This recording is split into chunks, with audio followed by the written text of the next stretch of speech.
Oh iya masjid. Ya, Masjid Dirar itu bukan hanya dilarang untuk sholat di sana, bahkan diperintahkan untuk kita hancurkan. Masjid itu. Iya, harus dirobohkan. Itu. Assalamualaikum warahmatullahi wabarakatuh. Malam ini saya bersama Bang Epul. Kami akan ngobrol-ngobrol santai saja berkaitan dengan hari ini sedang hangat-hangatnya dibicarakan di media sosial berkaitan dengan masjid yang lagi ditutup itu loh Bang. Iya, iya, iya. Itu kan masjid di Bogor itu ditutup. Nah, ditutup oleh pemerintah Kota Bogor. Nah, tapi sebelum di Bogor ini ada kejadian juga tuh di Lombok Ya, yang di- sampai pembakaran gitu kan. di Bima. Ya, sampai ada juga di salah satu di Lombok Timur itu di wilayah agak timur katanya itu disegel masjidnya. Kira-kira seperti apa itu ya? Sehingga terjadi pembakaran, penutupan seperti apa kira-kira menurut Abang itu? Pernah nggak Abang tahu beritanya atau cerita-cerita orang sana? Oh iya, kalau terkait dengan masjid nih, bukan sekarang aja banyak masalahnya. Terus? Sejak Rasulullah Shallallahu Alaihi Wasallam aja kan sudah ada masalah.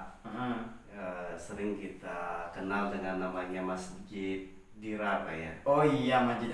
Ya, Masjid Dirar itu bukan hanya dilarang untuk sholat di sana, bahkan diperintahkan untuk kita hancurkan.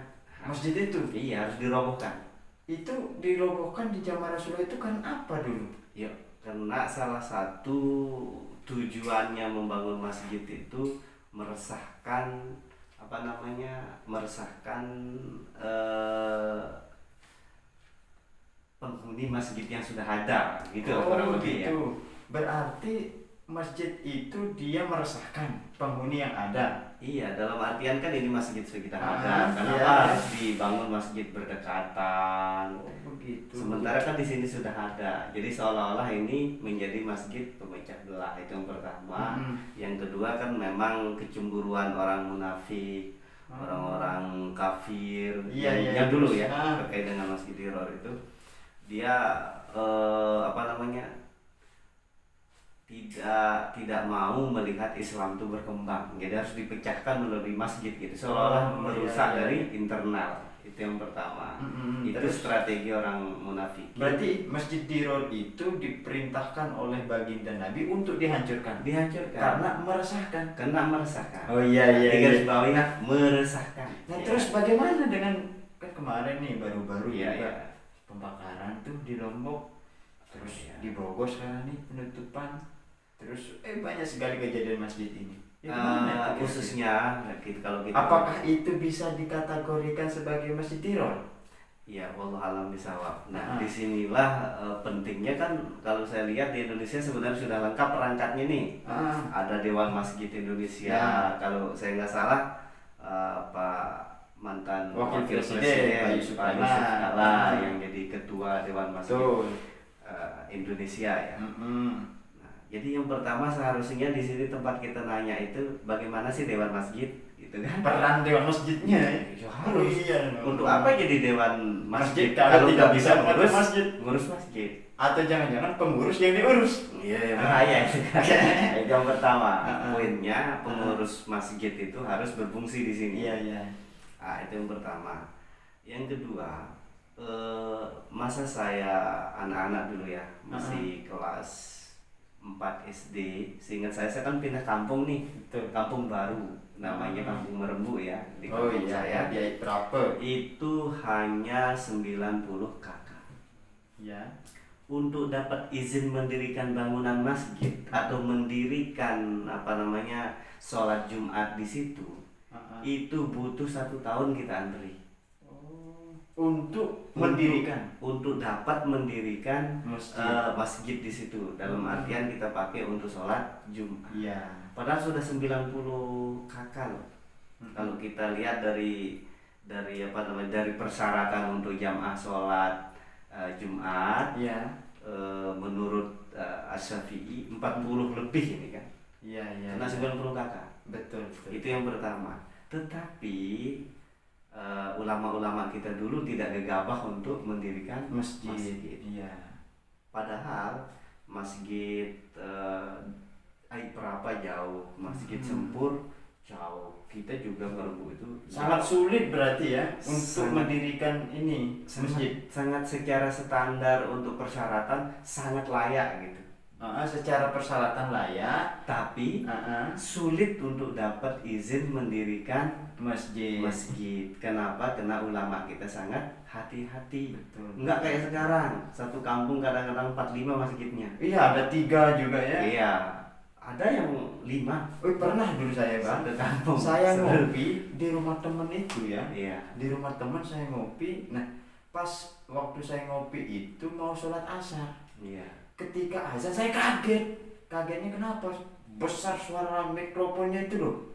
Setelah saya cek, ternyata 16 atau 18 mikrofon. Coba. Satu masjid. Satu masjid Di satu kampung. satu kampung. Bagaimana kalau rata-rata di 5 masjid di satu kampung itu rata-rata 18? Wah, bisa gendang kita Bang.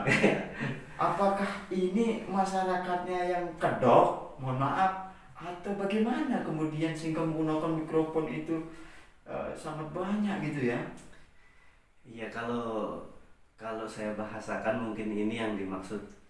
Seharusnya pengeras suara itu kan untuk membantu lebih dari suara kita aja. Iya. Jadi dalam artian mungkin jangkauannya berapa. Yang pertama, karena kalau berlebihan seperti ceritanya Dinda tadi, itu kan sama artinya merusak otak anak. Mohon maaf, saya pernah dengar dokter, tidak boleh anak kita kalau masih kecil tuh mendengar suara terlalu keras. Betul, belum betul. kuat kupingnya. Bagaimana kalau ada anak-anak di situ? Kalau terlalu keras kan rusak ya. Iya. Nah, itu yang pertama dampaknya. Terus yang kedua, kalau saya nggak salah pernah saya membaca di salah satu artikel Pak Yusuf Kala bilang begini, kurang lebih 95% masjid-masjid di Indonesia ini bermasalah. Wah, Khususnya masalah pengeras suara. Tapi saya dengar kemarin Gus Menteri kita, Gus Yakut Khalil Qomas ingin menertibkan, mengatur agar pengeras suara ini walaupun kita beribadah akan tapi jangan kemudian menjadi sebuah masalah. Itu terkait dengan itu sebenarnya kalau saya pribadi kan boleh ya pendapat saya pribadi kalau ini, karena saya tidak mewakili komunitas manapun ini.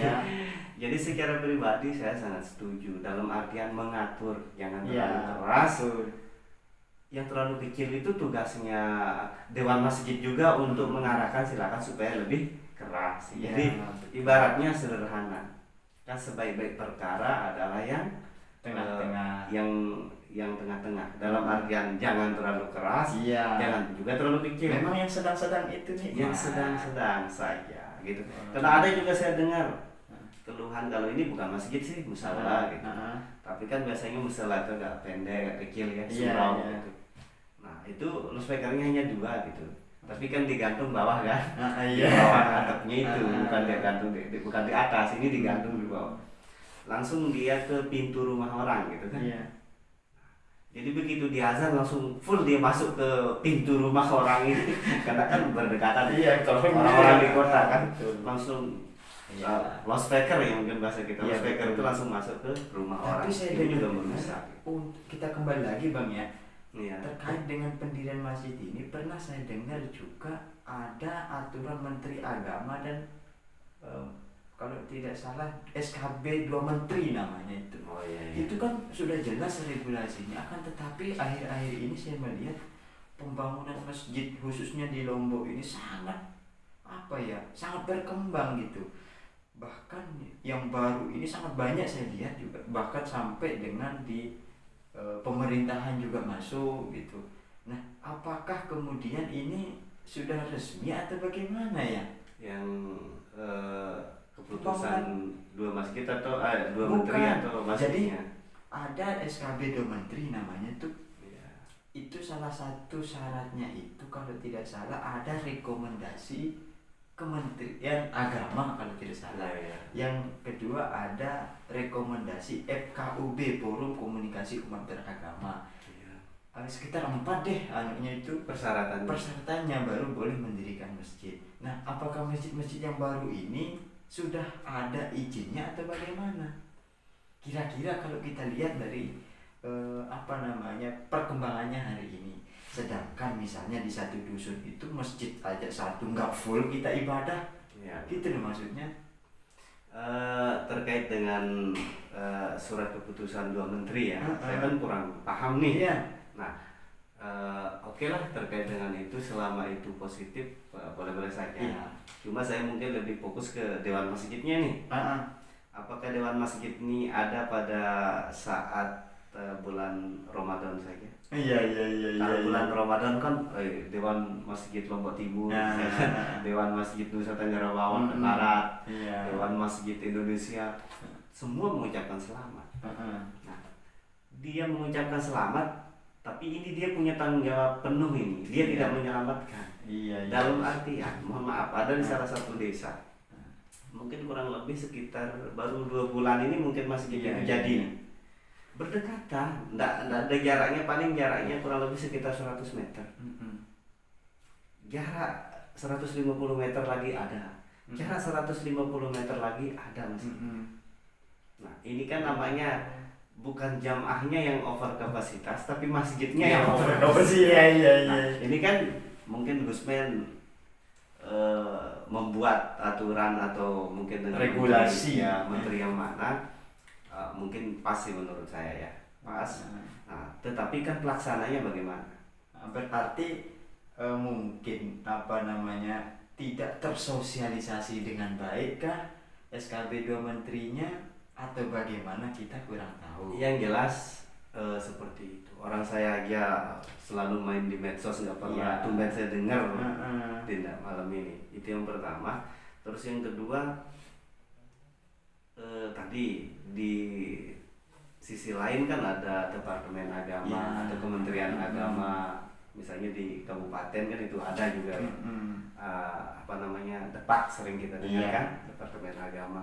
Di perkecamatan ada KUA ya, ada lagi istilahnya penyuluh agama, ada Dewan Masjidnya. Ada penghulunya. Sangat banyak lah perangkat yang sekiranya. Nah, sementara yang disampaikan, kalau saya lihat tadi kan hanya beberapa persyaratan. Masa nggak boleh kita pampangkan persyaratan mendirikan masjid? Kerjasama KUA kecamatan A dengan desa B misalnya, kan kerjasama dengan pemerintah desanya. Ketika terjadi itu, sebelum membangun silahkan diurus dulu. Karena di sini jadi problemnya, kadang-kadang membangun dulu baru mengurus izin. Nah, betul. Ini sama artinya kan orang menjebak orang. Ibaratnya saya mau minta bajunya Dinda ini, diambil, saya ambil dulu. Saya minta masuk Pak Eko. Jadi ini tentu menjadi sorotan kita, kemudian harapan kita ke depannya semoga pembangunan masjid ini perlu diatur. Sekiranya kekurangan masjid karena over dari jamaahnya, ya sah-sah saja, tidak ada kemudian niat orang baik itu kita kita tidak indahkan, begitulah kira-kira. Semua kita ingin berbuat baik, namun tentu ada hal yang menjadi prioritas apabila kita berjamaah, kita bareng-bareng, kan sangat indah itu.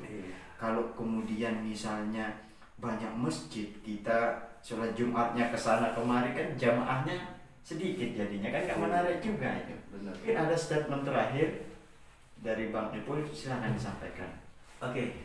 Sebagai penutup di diskusi sederhana kita malam ini, yang pertama saya ingin katakan, sudah banyak perangkat yang disiapkan oleh negara untuk mengurus masjid ini, mulai dari kementeriannya, yaitu Kementerian Agama, begitu juga dengan Dewan Masjidnya, dan yang lain-lainnya ya. Dan ini kita harapkan benar-benar untuk mengurus masjid, supaya masjid ini menjadi sumber berkah, tidak menjadi sumber masalah.